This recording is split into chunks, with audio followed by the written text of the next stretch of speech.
नमस्कार साथियों, स्वागत है आप सभी का डेली एनालिसिस के यूट्यूब चैनल पर। मैं हूं पंकज। आप हैं मेरे साथ एक महत्वपूर्ण विषय के ऊपर चर्चा करने को। दोस्तों, विषय दिल्ली की गर्मा गर्म पॉलिटिक्स से है। दिल्ली के डेप्यूटी चीफ मिनिस्टर और दिल्ली के education minister mister Manish Sisodia के घर सीबीआई ने रेड कर दिया। आपको जानकर यह हैरानी होगी कि यह रेड उस दिन हुई है जिस दिन मनीष सिसोदिया को वर्ल्ड बेस्ट एजुकेशन मिनिस्टर के उपाधि से अमेरिका के एक प्रतिष्ठित अखबार द न्यूयॉर्क टाइम्स के फ्रंट पेज पे इनका एक बहुत बड़ा आर्टिकल छपा। इन्हें अमेरिका के प्रतिष्ठित अखबार द न्यूयॉर्क टाइम्स के द्वारा वर्ल्ड बेस्ट एजुकेशन मिनिस्टर घोषित किया। उसी दिन इनके घर में सीबीआई का रेड पड़ा। और सिर्फ इन्हीं के घर में नहीं, बल्कि 20 और अदर ऐसे लोग हैं जिनके घर सीबीआई का रेड जस्ट उसी दिन पड़ा है। तो चलिए, क्या है मामला, इसके बारे में पूरा जानते हैं। दोस्तों, ये हमारे देश के कुछ प्रमुख अखबार है एनडीटीवी, द इकोनॉमिक्स टाइम, जिन्होंने इस न्यूज़ को खबर किया है। CBI red Delhi deputy chief minister Manish Sisodia over liquor policy.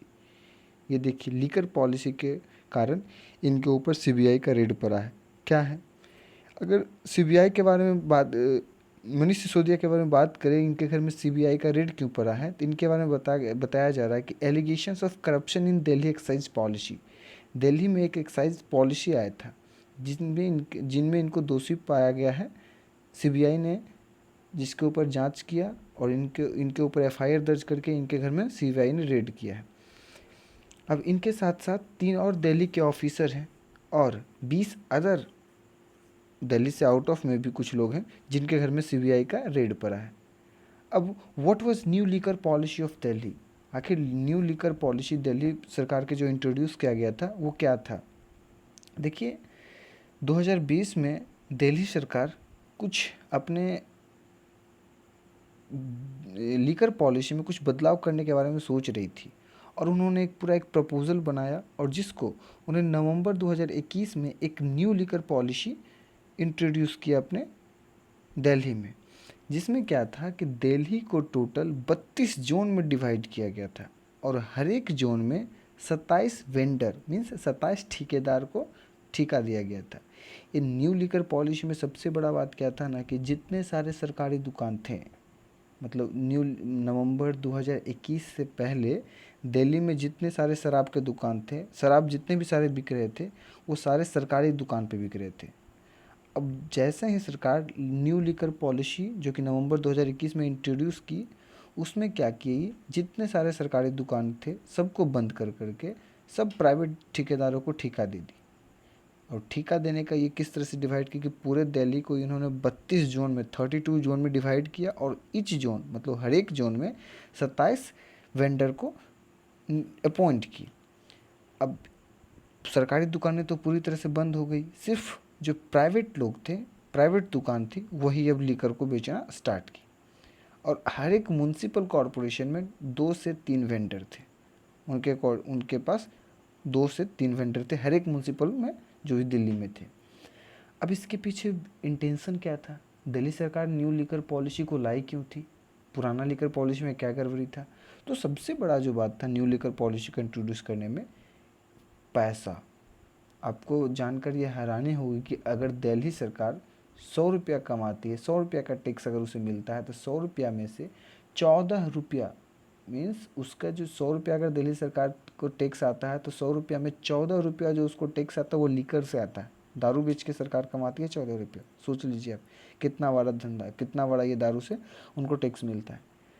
तो और इसको ये बढ़ाना चाहती थी दिल्ली सरकार, इसीलिए न्यू लीकर पॉलिसी को इंट्रोड्यूस की थी। तो इनका सबसे बड़ा इंटेंशन क्या था कि दिल्ली सरकार जो शराब माफिया थी उसको ये बंद, उससे ये छुटकारा पाना चाहती थी।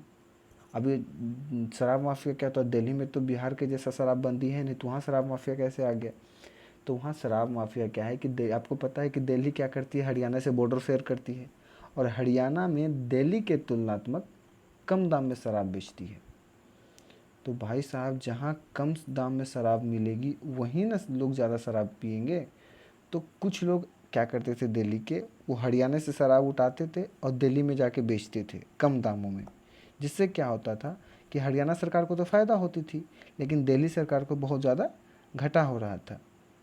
उसका शराब बिक नहीं रहा था, जिसके कारण उसको टैक्स में घाटा हो जा रहा था। इसीलिए दिल्ली सरकार ने न्यू लिकर पॉलिसी लाई और बोली कि सारे शराब दुकान को क्या कर दो, प्राइवेट कर दो, ताकि ज़्यादा से ज़्यादा उसे टैक्स कलेक्शन आए। और उन्होंने क्या किया कि लाइसेंस में देने में भी फ्लेक्सिबल कर दी। पहले लाइसेंस लेने में बड़ा मतलब ओल झोल था, लेकिन दिल्ली सरकार ने क्या कर दी, न्यू लिकर पॉलिसी के अंतर्गत फ्लेक्सिबल कर दी। कोई भी बंदा आए, पैसा मतलब टैक्स पे करे और लाइसेंस यहाँ से ले जाए।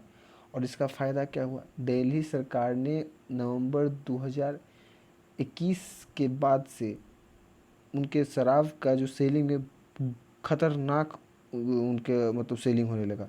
27% ज़्यादा लीकर सेलिंग हुआ।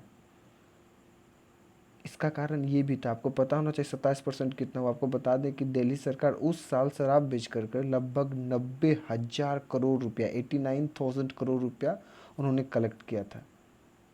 इतना ज़्यादा शराब बिकने लगा था वहाँ पे। 27% ज़्यादा शराब, तुलनात्मक रूप से 27% ज़्यादा लोग शराब बेचने लगे, पीने लगे थे वहाँ पे। क्योंकि वहाँ पे जो प्राइवेट वेंडर थे वो उनको इजीली शराब अवेलेबल करा रहे थे। उनको घर घर जाके home home delivery service available कर दिए थे। रात के 3-3 बजे तक शराब दुकान खुली रहती थी। एकदम जब चाहो आप तब शराब आप कहीं से भी ले जाओ, कोई दिक्कत नहीं है। इवन सरकार तो बोली थी कि तुमको अगर फ़ायदा हो तुम डिस्काउंट भी दे दो, कोई ज़रूरी नहीं कि जो सरकार रेट फिक्स की है एमआरपी पे तुम शराब दो। तुमको फ़ायदा अगर हो रहा है तुम उसको डिस्काउंट दो, लेकिन शराब तुम बेचो जितना बेच सकते हो। ये सारा था।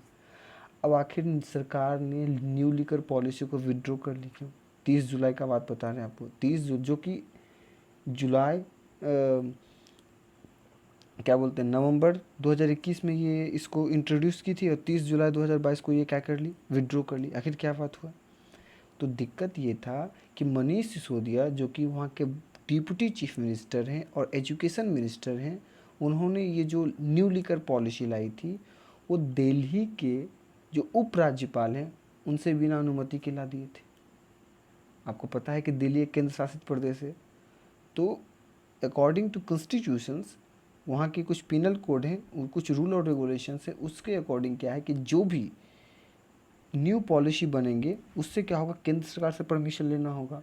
तो वहाँ के केंद्र सरकार के अथॉरिटी कौन है, जो उपराज्यपाल हैं, उनसे परमिशन लेना था। लेकिन मनीष सिसोदिया ने क्या किया, इन्होंने अपने मन से ये पॉलिसी बनाई और इंट्रोड्यूस कर दी। तो इससे क्या हुआ, from August 1 only government registered vendor will sell liquor in Delhi. तो 30 जुलाई को उन्होंने न्यू लिकर पॉलिसी को वापस ले लिया और उन्होंने अनाउंस कर दिया कि 1 अगस्त से क्या होगा कि अब जो पहले के जैसा जो सरकारी शराब की दुकानें थे बस वहीं पे सिर्फ शराब बिकेगी, प्राइवेट दुकान क्या होगी, बंद हो जाएगी।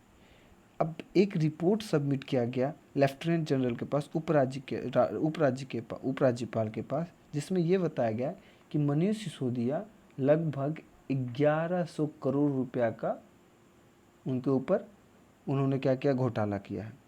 ये ऐसा मैं नहीं बोल रहा हूँ, ऐसा सोर्सेस बता रहे हैं। ना तो इसमें कोई अभी तक इसकी पुष्टि हुई है, ना तो मैं भी इसकी पुष्टि करता हूँ। अकॉर्डिंग टू सोर्सेस न्यूज हवाले से ये रहा है। कोई पॉलिटिकल कोई बीजेपी के लीडर तो कोई इतना बोल रहे हैं कि 11,000 करोड़ का ये हुआ। लेकिन सीबीआई जो चार्जशीट लेके आई थी मनीष सिसोदिया के पास, उसमें लिखा हुआ कि सिर्फ 1 करोड़। सीबीआई जो चार्जशीट लेके आई थी, जब उन रेड करने के लिए आई थी, तो उसमें लिखा हुआ है कि 1 करोड़ का घोटाला मनीष सिसोदिया ने किया है न्यू लिकर पॉलिसी के अंतर्गत। ऐसा बात बताया जा रहा है। और इन्होंने मनीष सिसोदिया के ऊपर एक और शक का दायरा ये लिया जाता है कि जो दिल्ली में जो पहले बियर बिकती थी सरकारी दुकानों में, तो उस पर क्या था कि उस पर पर बोतल 50 रुपया फी लगता था, इम्पोर्ट ड्यूटी लगता था। मनीष सिसोदिया जब ये न्यू लिकर पॉलिसी लाए थे तो उसमें ये क्या कर दिए थे, माफ़ कर दिए थे। और बीच में जब ये कोविड-19 आया था तो इसमें क्या हुआ था, कुछ जो प्राइवेट वेंडर थे उन्होंने टैक्स तो पहले पे कर दिया कि हम क्या करेंगे कि आपका इतना शराब बेच करके इतना टैक्स आपको देंगे। लेकिन क्या हो गया था कि कुछ प्राइवेट जो वेंडर थे वो उतने का सेलिंग नहीं कर पाए थे, जिसके ऊपर क्या है, कुछ पेनल्टी का प्रावधान है। लेकिन उन उन लोगों के खिलाफ जो पेनल्टी बना था लगभग 100 करोड़ का पेनल्टी बना था। लेकिन मनीष सिसोदिया ने क्या किया, मनीष सिसोदिया ने क्या किए थे कि वो जो पेनल्टी था वो पेनल्टी माफ़ कर दिए थे, जिसके कारण इनके ऊपर और शक गया। और लेफ्टिनेंट जो उपराज्यपाल हैं उन्होंने सीबीआई को केस सौंपा, सीबीआई ने इसके ऊपर चार्जशीट फाइल की, एफआईआर दर्ज किया और उनके ऊपर ये सीवीआई का रेड आज पड़ा है। आशा करता हूँ कि आपको ये सेशन अच्छे से समझ आया होगा। अगर ये सेशन आपको समझ में आया तो हमारे वीडियो को लाइक करें, अपने दोस्तों के साथ शेयर करें और चैनल को सब्सक्राइब ज़रूर से ज़रूर करें। Thank you.